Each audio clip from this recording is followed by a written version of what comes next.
Steve White here, and I'm going to do something a little different today. I'm going to have a little bit of a chat about some of my snare drums. Now, anybody that knows me that well will know I'm not particularly a materialistic person. I like, I'm not really ever got obsessed with cars and things like that, but I do have a slightly unhealthy obsession with snare drums, and have had for a long time.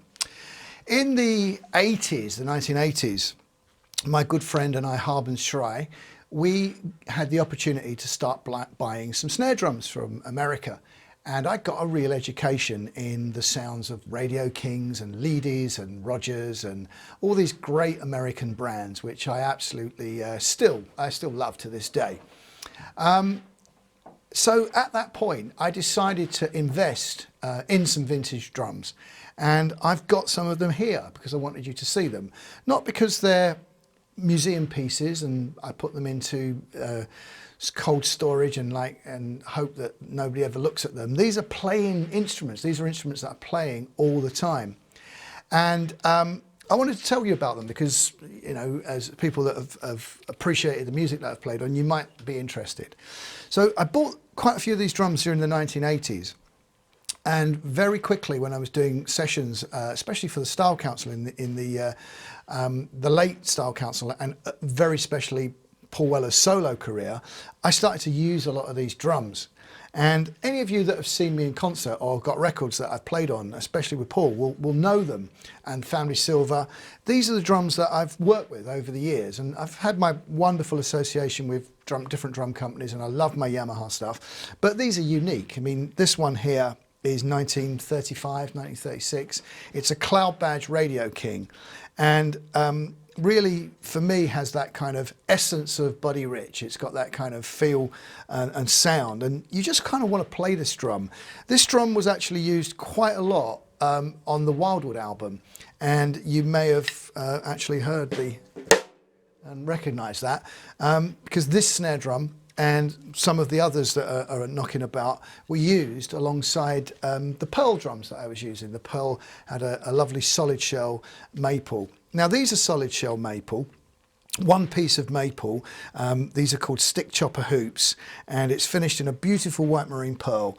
And I love this drum. It's been with me for 35 years now, and my good friend Glover at Tesla Studios always says that drum throws itself down the mic, and they're so easy to record, and that's why I love them. I think that Leady made beautiful drums, and I will show you some Leadys at some point.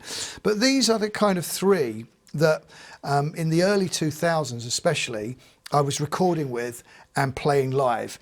This one was mainly in the studio. The 14 by 5.5 was mainly a studio drum. But these two were my absolute go-to drums from probably Stanley Road right through until 2004, 2003, when I got a different drum to use. But these two drums have been all over the world, and if you would know the album Heavy Soul, these were the drums that I was using. And then any of the gigs around that time, the relentless touring, I think it's safe to say that Paul really loved these drums at the kind of the core of the kit. So I used them on all of that stuff, and I continue to use them today, and I think they're absolutely wonderful. These are slightly later, and this poor old girl, she's not the best looking in my collection, but I think she sounds absolutely gorgeous. She's absolutely, I think originally a gold sparkle, which has got some sort of damage because there's like spots in the covering, but just plays absolutely gorgeously. And with these stick chopper hoops that are made of brass, there's a real resonance. And what I kind of found with these drums, especially the deeper ones, is that I could tune them up quite tightly, because I was never really into rim shotting. Tune them up quite tightly, and a combination of the stick chopper hoop, the brass in the stick chopper hoop, and that lovely one-piece maple shell, I could really get a nice fat backbeat. There's a great backbeat to these drums that really cut. So there was a lot of use for these, and I love them as instruments to this day. I have a few of these drums knocking around. I'm going to replace this one very quickly. and just pull up something that I thought you might be interested in, which is another Cloud Badge Radio King. This is from the 1930s.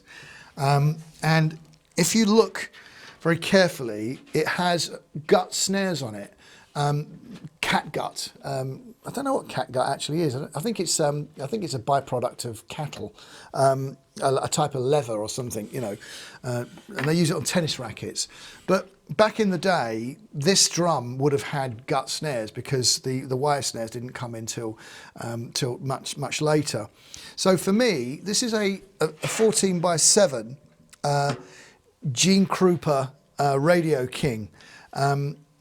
The kind of quintessential vintage drum in my opinion, and I had this fitted with the gut snares by a gentleman called Pat Picton, who was a legendary figure in the drumming business in the 80s and the 90s, and sadly no longer with us, but had the most ridiculous knowledge of vintage drums, especially leadies and WFLs, and he would quite happily tell you that your latest purchase was a piece of crap, and then it'd go in for a little service and it would come out singing basically.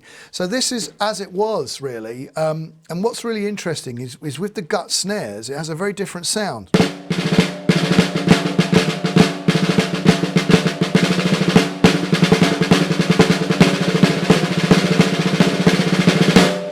Now, obviously, this is not mic'd up, you're just getting it through the vocal mic, but it has a very different sound to the other drums.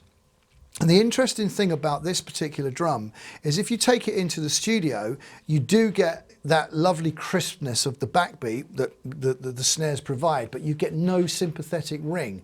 So your drums sound very, very clean when you use a snare that's got gut on the bottom head. And that, to a certain degree, I mean, this is not particularly, it's tuned down slightly because it's been in storage for a while, but essentially that's kind of what the drummers in the 30s and 40s would have been using with the Slingerland Radio King, especially the American guys. And I think they're absolutely beautiful. They're wonderful instruments, and I'm very, very lucky to have them. So each of my kids has one of these. I've got 4 kids. I've got a few more snare drums, but they're all going to get a Radio King when Daddy's no longer here. So take your pick, kids. And I know that for a start, that one of my sons, young Victor, he chose this one. He said, can I have that one when you're gone, Dad? And ironically, this is the one that's probably played on more records and more hits, so I think you did well there. But these are just a few of my Radio Kings, so I hope you're interested. Just thought you might like to see them and hear them, and thanks for tuning in, and I'll see you soon.